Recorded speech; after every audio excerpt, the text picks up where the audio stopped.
بسم اللہ الرحمن الرحیم۔ ہماری شریعت میں دو لفظ استعمال ہوتے ہیں، ان دونوں کا معنی اور مطلب سمجھیں اور ان کا صحیح استعمال کا محل اور موقع سمجھیں۔ ایک لفظ تبلیغ ہے اور ایک لفظ تعلیم ہے۔ تبلیغ ان لوگوں میں ہے جن میں دین کی طلب اور دین کا درد اور دین کی فکر نہیں۔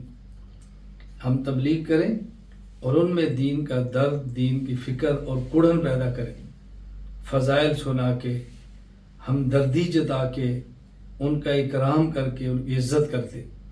اور جب کسی شخص میں دین کی درد، دین کی طلب، دین کا درد، دین کی کڑن اور تڑپ پیدا ہو جائے تو پھر شریعت کا، تعلیم کا نظام شروع کریں۔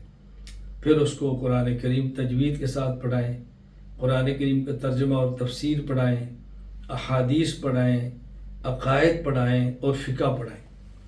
تو جن میں طلب نہیں وہاں ہم نے تبلیغ کرنی ہے، اور جن میں طلب پیدا ہو جائے پھر وہاں پہ تعلیم کرنی ہے۔